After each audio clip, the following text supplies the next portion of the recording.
Hello and welcome to the Hole in My Heart podcast. This is episode 236. Remember discipleship? Let's do it. Yeah. Do you remember? I do remember. Welcome to the Hole in My Heart podcast. I am Lori Krieg and I am your host. With this podcast, we talk about how the gospel is good news for everyone every day. We do have Matt magically up here later on my right. He is my husband and favorite licensed therapist. He'll be here for the interview portion, but he had to jet out to go see clients. We're grateful for that. On my other side, I have Steve Odell, who is our friend and the most professional radio voice among us. Steve, welcome. Hi, guys. I'm welcoming you to your place of work. Here I am. Sure. Today on the podcast, we have a new friend, Un, or EK, on her book, is how she goes about it on her book, EK Strawser, but she goes by Un, and she is a discipleship guru.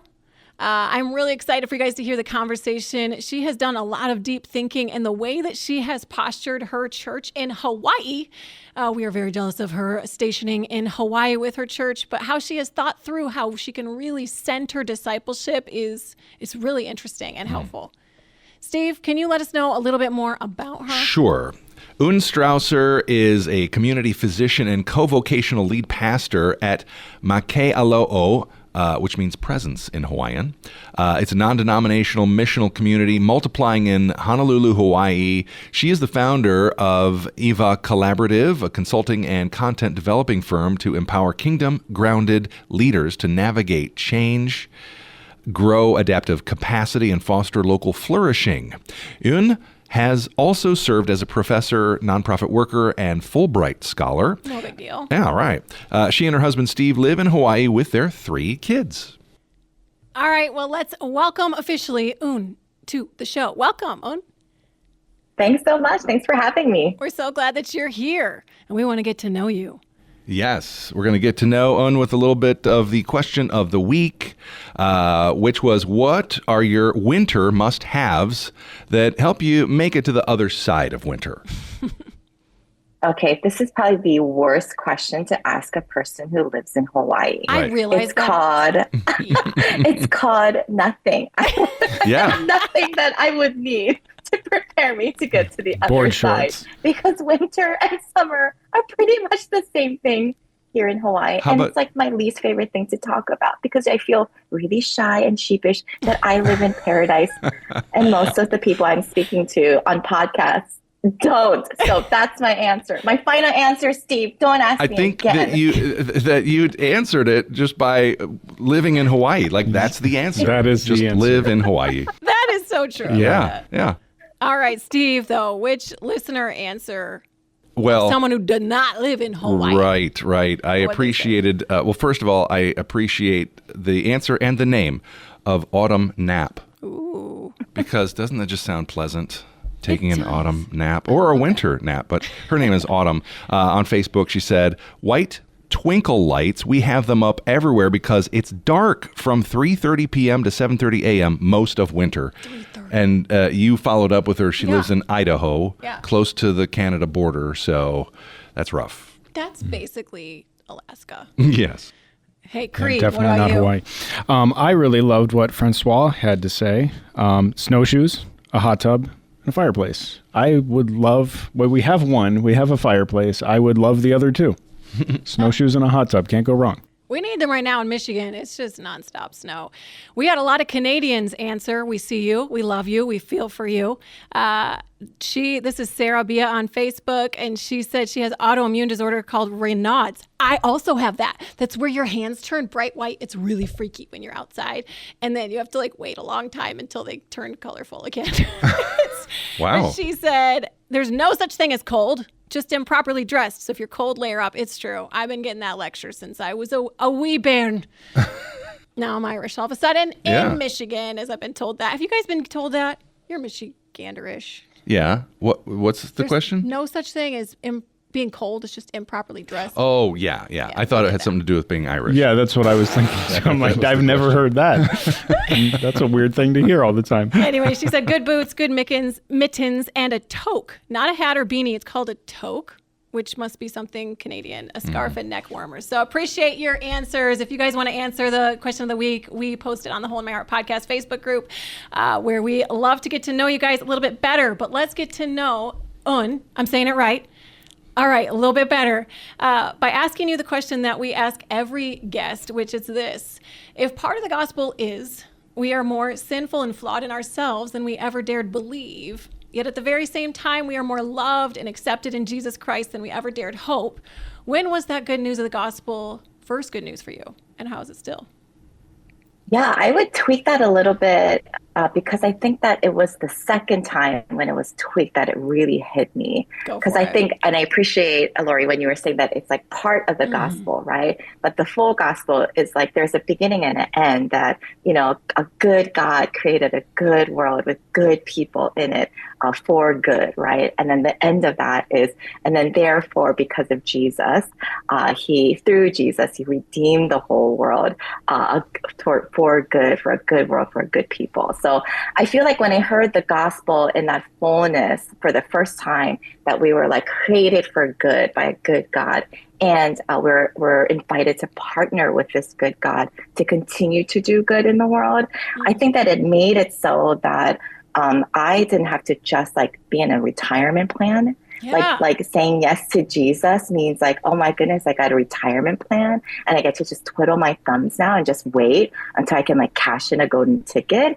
But that, oh my goodness, there's actually work of flourishing that God is doing right now, right here in every local place. And it really changed up like what it means to be very present wherever I am in the world. So I probably got that, like what I call in my community, a half gospel that feels like a conviction, very, very personal in 7th grade. And then I got that full gospel much later as an adult. And it really, really has spoken into how I lead and do ministry now.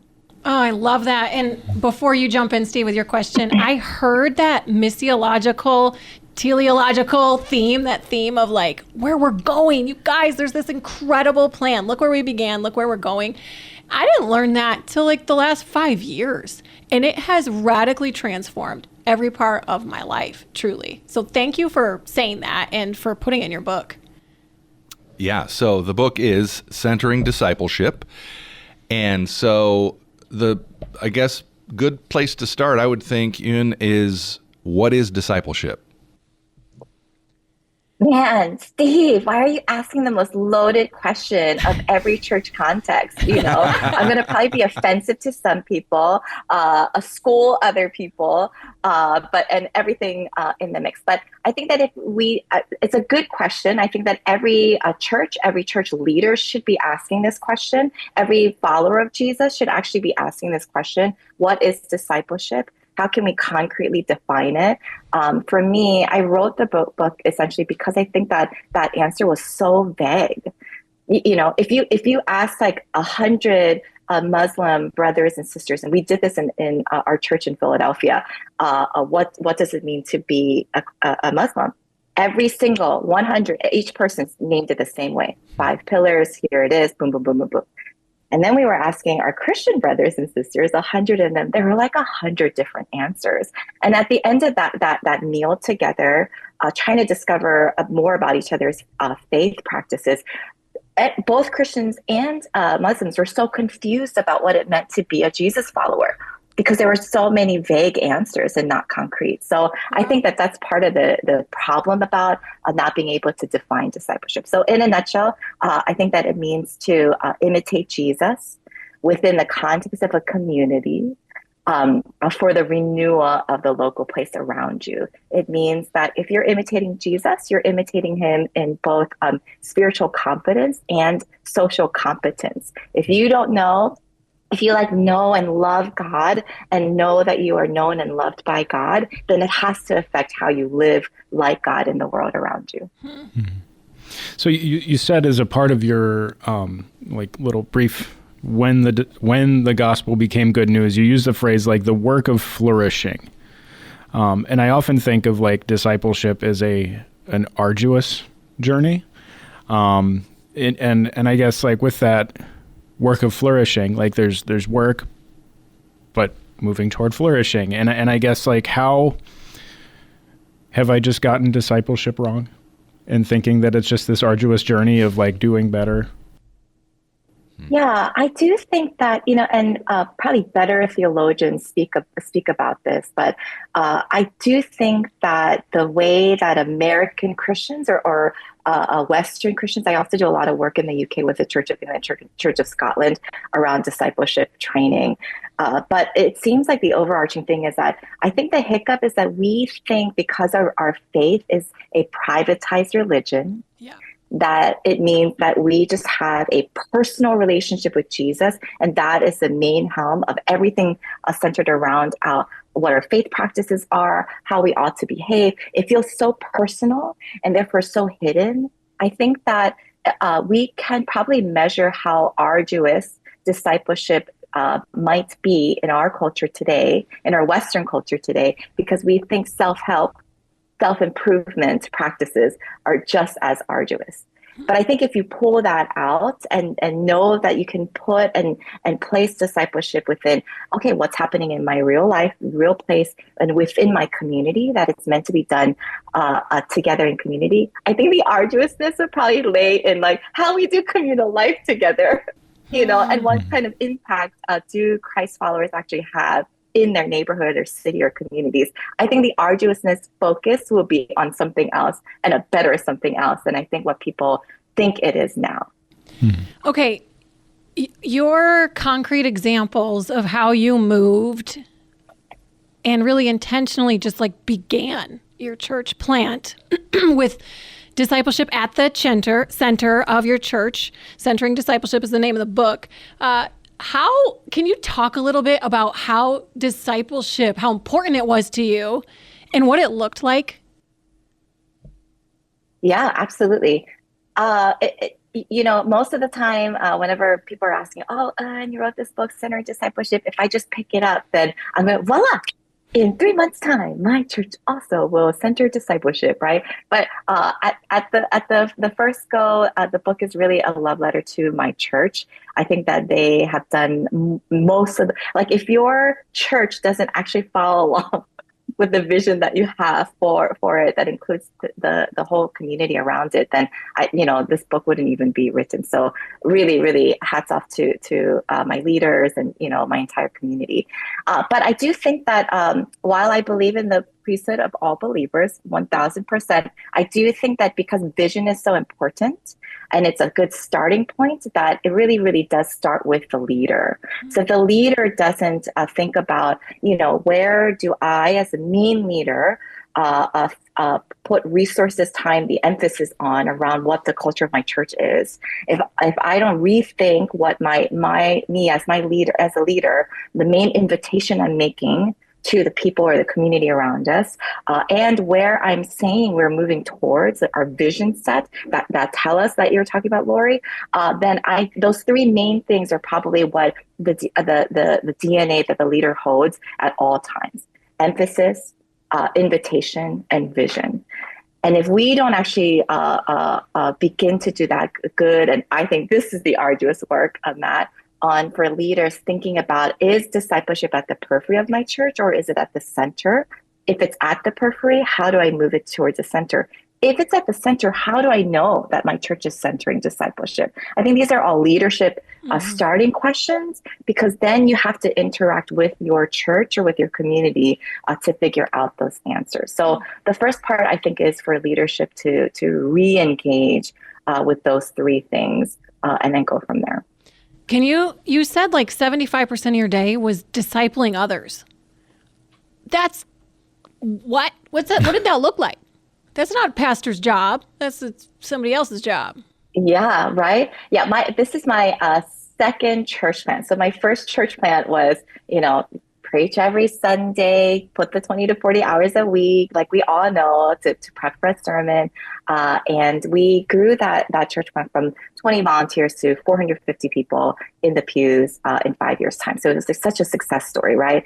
But I also knew that every time I preached, I would ask my kids when they were littler then, and I'm just like, hey, what did you think about Mommy's sermon? And they're like, we have no idea what you talked about. And then they skipped on their way, to lunch. And I'm like, okay, no matter how awesome I thought that sermon prep was, right? But Yeah, the second church plant, I think a lot of my questions around, does the church really know what discipleship is and what are concrete markers to tell us as leaders that discipleship is actually happening within our church context? So a lot of those questions were rising up in me in that first church plant. Fast forward in the second church plant, when we did a model of just starting with discipleship and then going from there, I think that it was such a painful decision. What do you think that a senior pastor should be doing? And even my own people, my own discipleship core in this current church plant, they're asking that whole first year, they're asking, can't you just give a sermon? Can't we just do a worship service? I'm sure that we could just draw a big crowd. And my biggest temptation was like, yeah, we would. Yeah, a sermon would work. Good musical worship environment would absolutely work. A really, really awesome setting, all of that would really work. But would that really center discipleship, or would it keep it at the periphery? So it was a question I probably asked myself every day. And I knew that if discipleship was going to be centered, my time actually as a senior pastor was 90% of my time was just working with those 12 initial disciples. That was it. For a whole year, it was just focusing on, while I didn't give a weekly sermon to an entire group of people, I felt like I was giving a personalized multiple sermons every single week, because I spent so much time with each of these people. Every disciple who became a part of this initial discipleship core, they had a one-on-one conversation with me so that they were clear on vision, clear on all the things that we were uncertain about, clear on what things we were trying to, to do together. Even if they were married couples, I split them up and had individual conversations with them. Just because I wanted to make sure that the commitment was coming from each person, because it's the first time around, right? And pioneering a different kind of community model. And so, yeah, the 90% of the time was, yes, prepping and doing the work of like coming up with a discipleship pathway framework, all those kinds of things. But the bulk of it was really with spending time listening, having conversations, tending to and caring for just these 12. The rest of any of the public worship service gathering kinds of things we were doing that first year, they were shared amongst the 12. So to an outside public eyes, they would not know that I was a senior pastor of this church. Year 2 of that changed? Yes, because we multiplied. And that's what I did not anticipate, but we did. So we went from one discipleship core that's tethered to what we call an identified space of mission. So we just did a community dinner in one neighborhood for that first year. And then year 2, we multiplied so that we had 3 of that basic construct. So we went from ministering to about 25 to 50 people on an average basis, meaning non-Christians, to about 150 that second year because of multiplying. And then you did do more traditional church-looking things? Like, was that your base from which everything else sprung? No. This is so fascinating. We are in year 7 now, and this is the first time that we're going to probably increase a space that will look more churchy. Probably in the last 3 years, we did once a quarter what we call a larger public space worship gathering. So we did liturgical services, a lot of liturgy in Hawaiian, a lot of prayers in Hawaiian, just because of the local context we live in. But most of those public spaces, again, nobody in the public knew that I was a senior pastor. Because we wanted to platform at all costs the missional community leaders, because they're the ones who are actually in touch with all the people, meeting the needs of the people, discipling their own core groups. At this point, I'm just working actually with my 25 leaders, and I don't do a lot of touch points with other Christians in my local context. That's what I say. My people time are split into spending my time with my 25 leaders who are Christian in the church, and then all of my non-Christian neighbors and friends and school people that my children are involved with. Mm-hmm. Okay, so you mentioned the story about asking your kids about the sermon, and I mean that's probably typical. A lot of pastors use their family as a test audience, But it got me thinking. This half of our season, we're kind of talking a lot about parenting. So how would you relate parenting and discipleship? Do you see a crossover or a parallel there? Yeah, I would probably respond in two ways. One is that if you ask my kids, because, as a parent and I think specifically as a mother, and you're thinking about your church planting and it's a different model, all that kind of stuff. And you always ask that question, does it come at a cost to my family, right? Does it come at a cost to my spouse? Does it come at a cost to my children? And if you ask them, and I do, all three of them, and they're now 19, 17, and 14 years old, they're just this was the best decision we made for our family. That's how they would say it. They're we love church. They're kind of very judgy also. So if they go to a different church and they're well, we wouldn't do it that way. I'm we need to shut that down in our hearts right now. Right. God loves everybody. But yeah, they have a lot of pride in the way that their own faiths have been formed. And I think it's because of that question around how does parenting get involved in discipleship, and things. I think it's crucial. I think family constructs are probably one of the first places of community that if discipleship is centered within a community's life, then that also includes every family, right? And so we should be thinking within a discipleship framework, are all of our parents, if there are parents within our community, are they all equipped so that they can also do the discipling work with their own children, right? So that they're also making disciple makers of our kids, right? And so our children, they've discipled other children using the same discipleship pathway framework. It's just a culture. They don't do it because they're PKs. They do it because every kid does it, because every disciple within Makelo, our church, does it. Mm-hmm.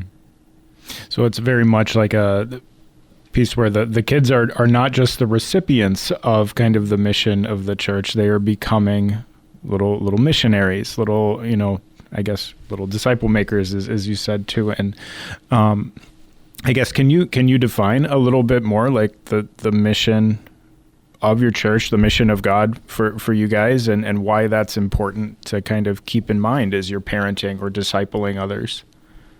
Yeah.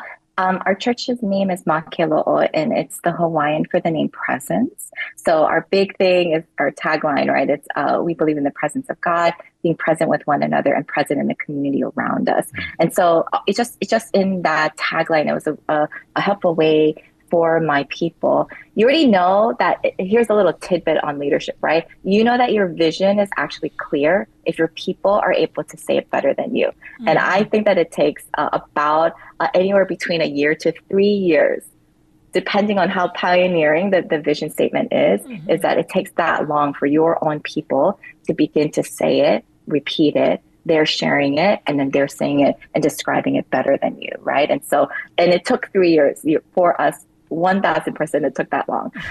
But I think that if we already have presence at the center of what we want to do and be as a Jesus follower, together as a Jesus community, and people who want to participate in renewal work, I think that presence is deeply communal. I think that it already entails what it means to be present and experience the presence of God, like a living presence of God, right? And what it means to show up for our neighbors. I think those three things are really vital for every disciple to know within our context. That first year, we made it so that discipleship pathway, so intentional training, equipping for every disciple within our community, that first year, discipleship was clear enough for an 8-year-old. We just made the cutoff to be second graders just because their learning ability. And our oldest member was in their 50s. Fast forward now, 7 years later, our discipleship pathway is accessible to 2-year-olds. Yes, 2-year-olds can be discipled as Jesus followers, developmentally, right? To our oldest member is 92 years old. So I think that, and it took 7 years, right, to get to that point, but it's 7 years of including that. Does the presence of God actually, is it accessible and relatable and attainable to like every person, right? It's just growing that vision of what does presence mean? What does being present with one another mean? Mm-hmm. You talk about in your book how very few people are discipled well. And you're getting that feedback, like when you're like, hey, who of you have been discipled? When you're asking your congregation, there's like nobody. And then you made the point, you're like, how can we pass on what we don't know? So I'm guessing, probably most of us in this room are like, I've never been discipled, really, maybe kind of ish. What is it? So how many people do you think in the church, evangelical church, whichever one you want to talk about, are actually discipled well? And if it's a slow number, how in the world are we going to pass on what we don't know? Yeah, that's a great question, and probably will feel alarming. I think the best that we think probably in the church today is on numbers around small groups.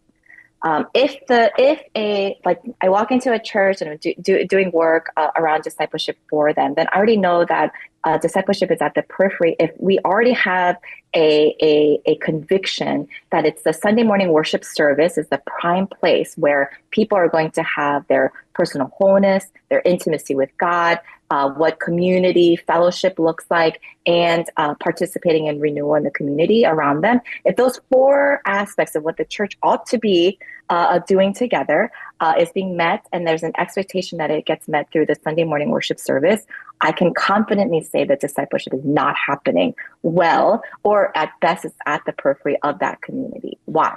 Because if you think about it, a lot of those wholeness, doing things together, doing life together, having an intimacy with God, those kinds of things often, I think, at best happens in small groups. And statistically, on this side of the pandemic, if your church Sunday morning worship service gathering has a number of attendees at 65 people show up for your service, you're doing well, because that's an average number. If then 20% of your average a Sunday morning worship service attendees are a part of a small group, you're excelling at church. Those are usually the metric numbers we use. So it means that every church with 65 people attending would have one small group with maybe 10 to 12 people, right? I think that if that's happening, then okay, that is a great place that discipleship could begin to happen. But I don't know. Then you ask the question, how many small groups are geared towards emphasizing discipleship, really equipping their people so that they're engaging and practicing and living out and knowing what it means to live in the ways of Jesus together, right? If we're just doing Bible studies, let's say, which is awesome, or book readings together, which is also awesome. But if that's what we think small groups are supposed to be, and it's a more personalized way of experiencing a Sunday morning worship service, like that's the real goal of small groups, then again, I don't think that discipleship, those numbers are really at that 20% of every church mark. You talk about, you make a distinction of like discipleship being less of programs and more of framework, which I love that concept. Can you say more about that? Yeah, I think it's a way so that I think this is such a hurdle for, especially when, and these are my favorite leaders, right? They want discipleship to be centered. They want every single congregant and to know what it means to be not just discipled, but become a disciple maker. What a great vision to have, right? I think all of that's great. But I think that when we get to that point, most of the church, what they do then is like adopt a program that they've seen before. So it's going to be very, very universal, which again, has a big value point, right? There's a universality about what it means to be a Christ follower. If I'm a Jesus follower in Hawaii, I should also be able to recognize a Christian in Ghana, right? Like there is a universality of following Jesus, and imitating him. But I think the problem with programs is that programs are defined as an outline of the order to be followed, the features to be presented, and the person participating. There is a very clear set and goal for every participant to just do this model exactly how it is, and then therefore you'll produce this thing. This will be the outcome. Usually it's like, here's a certificate. You did a discipleship class. Good job. High five, right?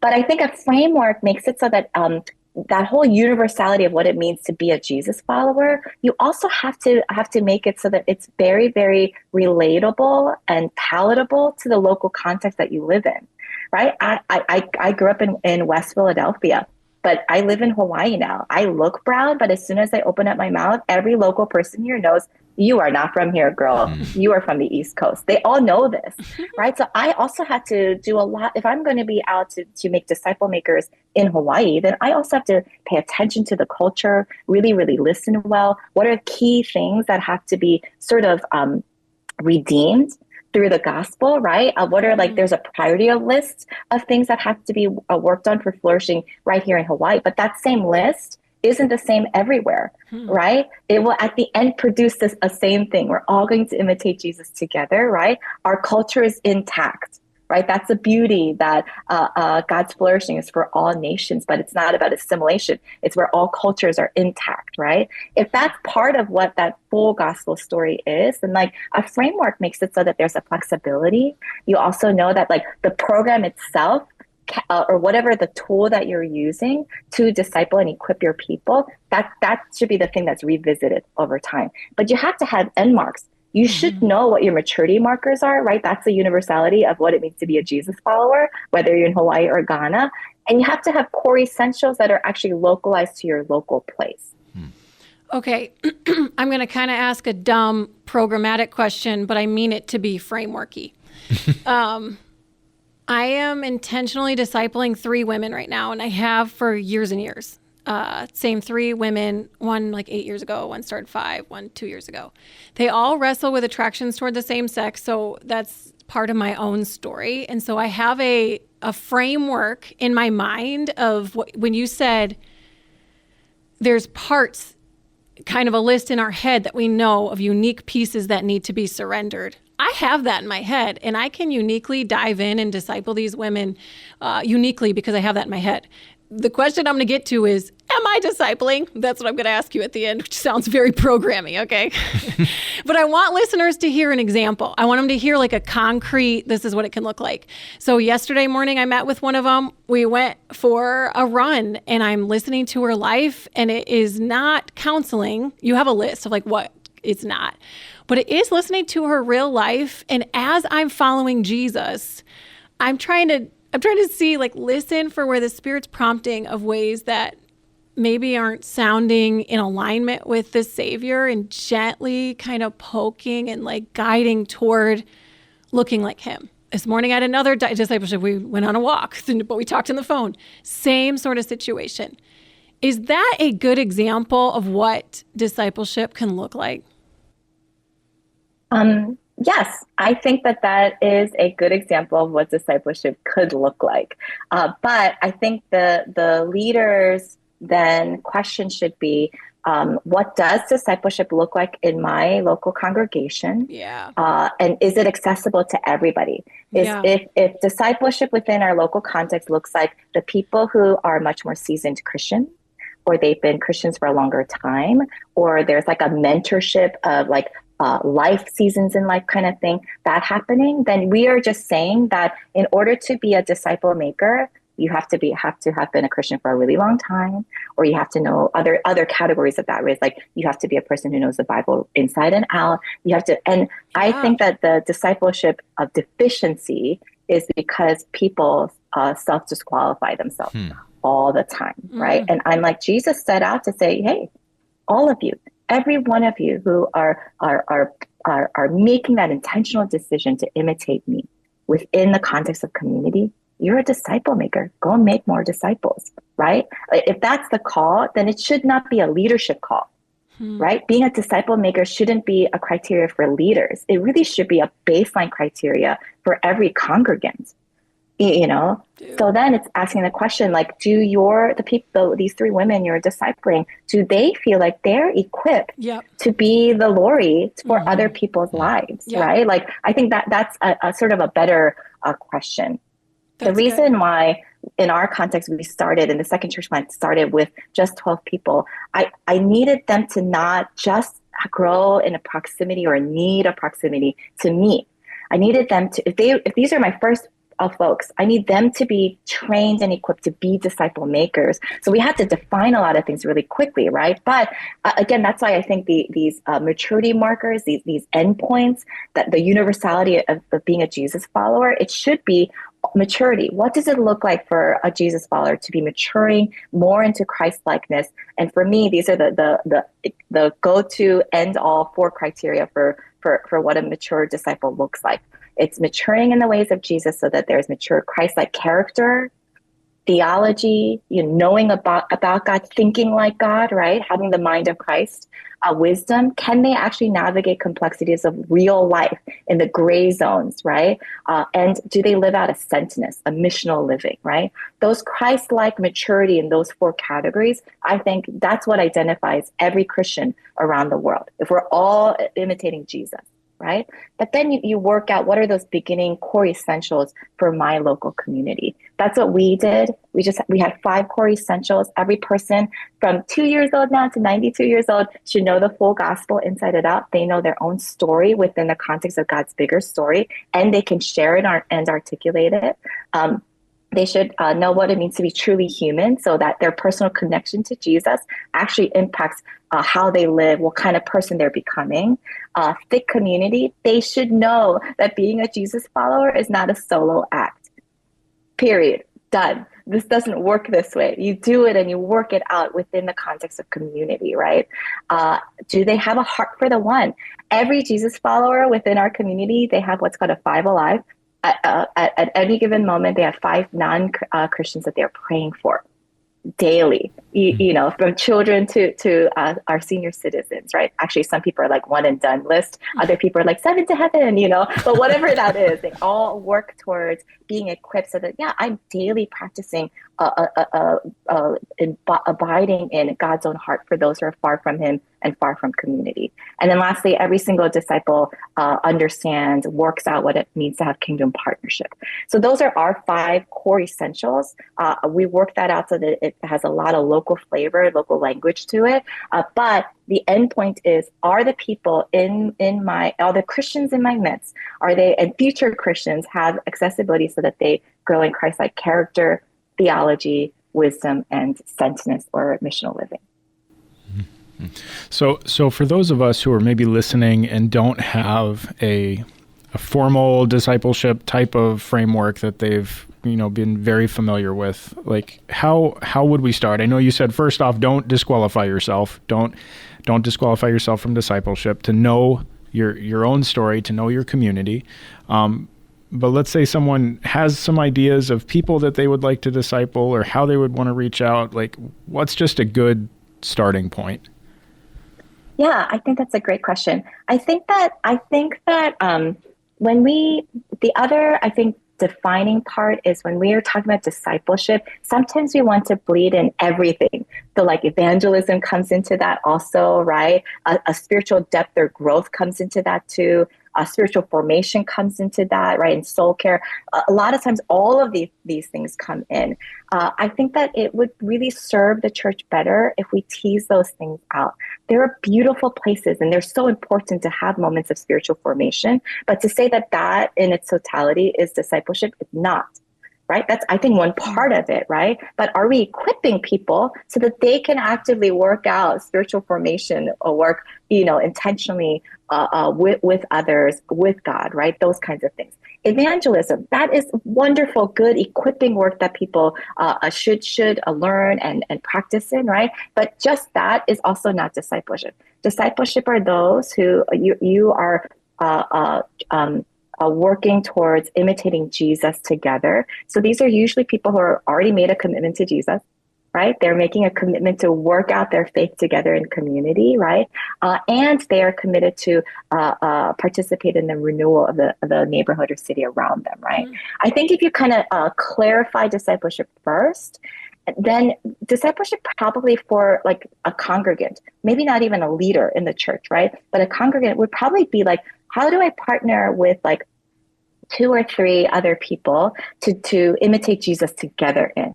And we pick out one part of our neighborhood, right, or some part of society that we want to like actually see God's work and flourishing work happening, right?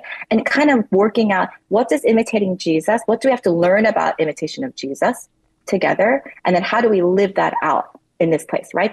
There should be a practice place. So I think that discipleship can happen from a congregant's initiative. I just think that it should happen within some sort of communal aspect with others. Ooh, and thank you so much for sharing, helping us think about discipleship other than just like as like a buzzword that gets us into evangelical doors. But it's like, you're thinking about it and you have, I don't know. I just really appreciate that you're thinking about it and you're helping us define it and move toward it, because it's kind of the thing, right? That's kind of like the whole job. Thank you for having me. Thank you so, so much. Well, we just officially said goodbye to Un just now, but we're going to link to her book and her Instagram, as well as the Hold My Heart Podcast Facebook page, and where I am on Instagram when I actually am on there sometimes. Matt just had to bolt. He's got to get to clients. Steve, what stood out to you from what we just chatted about in discipleship? Yeah, I think I appreciated how she said to not like disqualify yourself. Yeah. I kind of related to that a little bit, as just, you kind of think, well, I'm not, like a church leader. I'm not on the staff. That's kind of like their job. And I'm just here to be discipled, and, for all these different reasons of not having whatever degree or this or that, I kind of like disqualify myself, but I think it's kind of a cop-out. So she didn't say cop-out, but that's what she meant it. Yeah, right. I, in the similar vein, where I'm like, okay, I am a leader. I need to be discipling. But to be honest, I can get a little salty where I'm like, am I the only one who's doing this? But then it comes in like this bitterness. And so I don't want that, A. But then B, I'm like, oh, she's totally right. I'm probably adding to the burden too much, back to our theme word, by not making it easy and making myself have to be savior when there's only one. But then B, I'm like, oh, she's right. It's just everyone. I don't have to do this because I am in leadership, and I don't have to. I know that.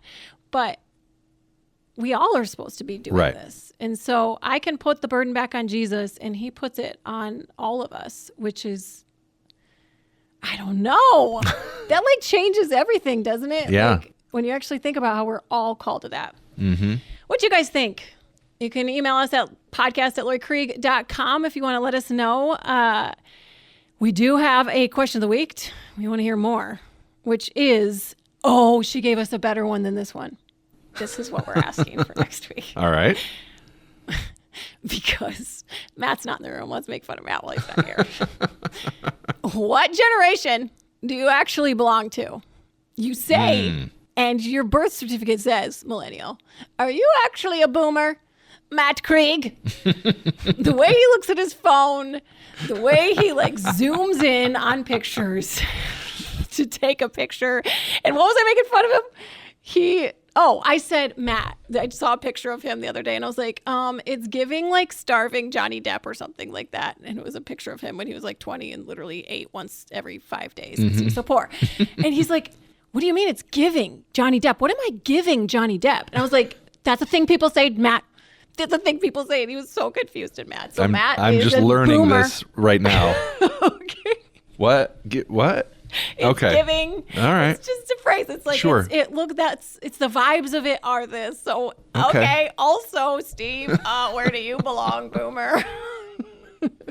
Well, I'm technically not a boomer, but I'm closer to it than Matt. Yeah. I'm Gen X. But yeah, some tech issues that I was having before we started rolling here Take a screenshot. remind me very much of my dad. So, yeah. I wish we had gotten those on film, except I Yeah. felt bad, actually. I feel like I'm true and true an elder millennial. I think it's just true. My kids remind me all the time of how old I am and point at my wrinkles. Thank you, kids. You're so wonderful. How about you guys? You're born in X generation. Where do you actually belong? We want to hear from you. Email me at podcast@lloydcraig.com or find me on the socials. But that's it for us. If you guys like the podcast, please take a minute to rate and review. We haven't had a rate and review in a bit. So if you guys wouldn't mind throwing one down, that would mean a lot.